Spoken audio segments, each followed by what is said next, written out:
Hello, let's run a multiple regression using Excel. This is our data. Home price is response variable, and the other four are explanatory variables because I assume home price is affected by homes for sale, household income, CPI, consumer price index, and population. This is the data for the whole U.S. We are going to run a multiple regression to see if my assumption is true or not. Click data and click data analysis. Choose regression. Click OK to open the dialog box. And then input Y range. The response variable or dependent variable is this one.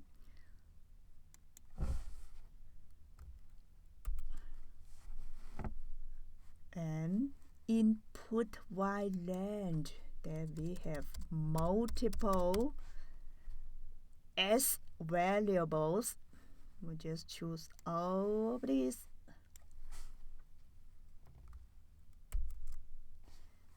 Remember to check labels because we put the headers on, and then confidence in level, and output range. We just put it in the same sheet here. Let's put it here, and that's all. Click OK. Oh, we have the output here. Oh, better make bigger. Go to home. And then auto fit. Okay. We just check on the critical value here. Adjusted R square. Oh, very close to 1. The closer to the 1, the better. And also the significant F. The closer to the 0, the better. At least less than 0.05 because our confidence level is 95%. It's very, very small. That's very good. Very good fit. And then the p-value. All the p-value. The closer to 0, the better. At least less than 0.05. Only this value doesn't meet the criteria. That means we are going to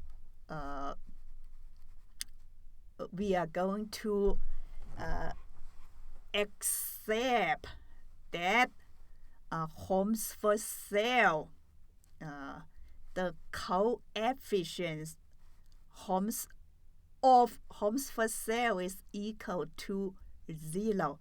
That means homes for sale doesn't have impact on house price. Oh, that is pretty against our common sense because more homes for sale and the home price will be decreasing.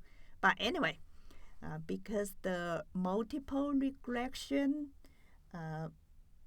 model outcome tell us that no impact, 0. So we are going to delete this variable.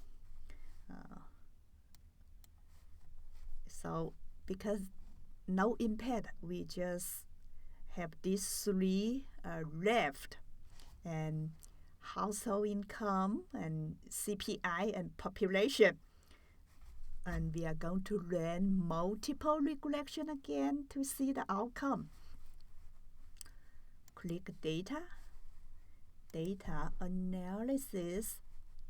Okay, and here the input range Y actually is the same, B column, and then input S range, we now only have 3 S variables, and labels and confidence level. Output range, let's put it here. Choose a empty cell nearby the data set. How about this one? Okay, click OK. We have all the outcome for this regression. Make it bigger.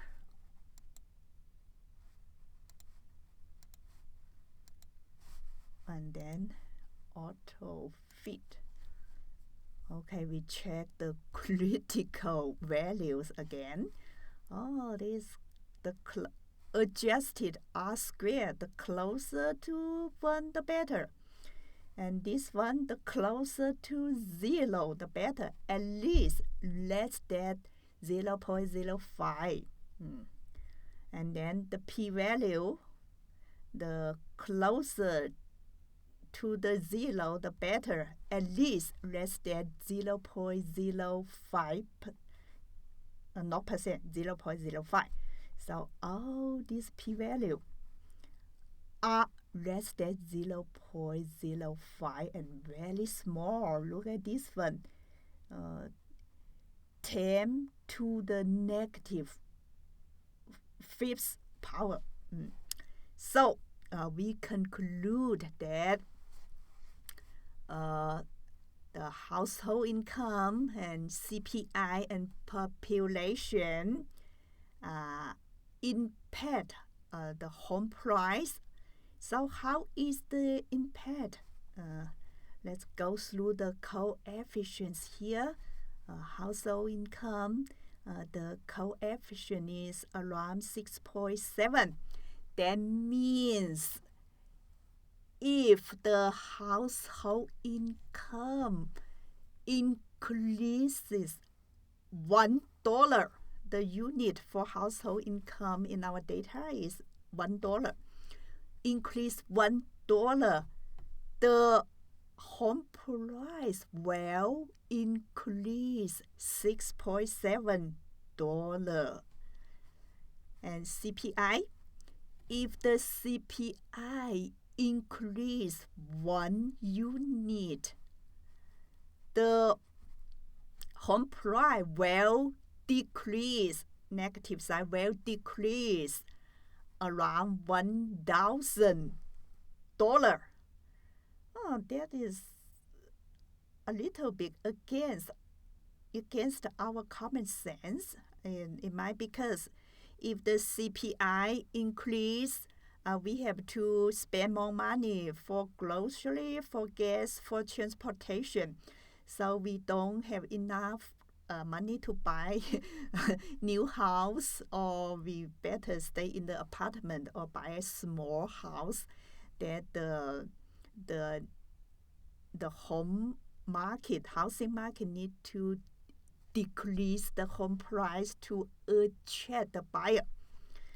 And population, if the population increase 1,000, the unit here is 1,000, the home price will increase $1, or around 1.3 $1.4. It makes sense, right? That's all.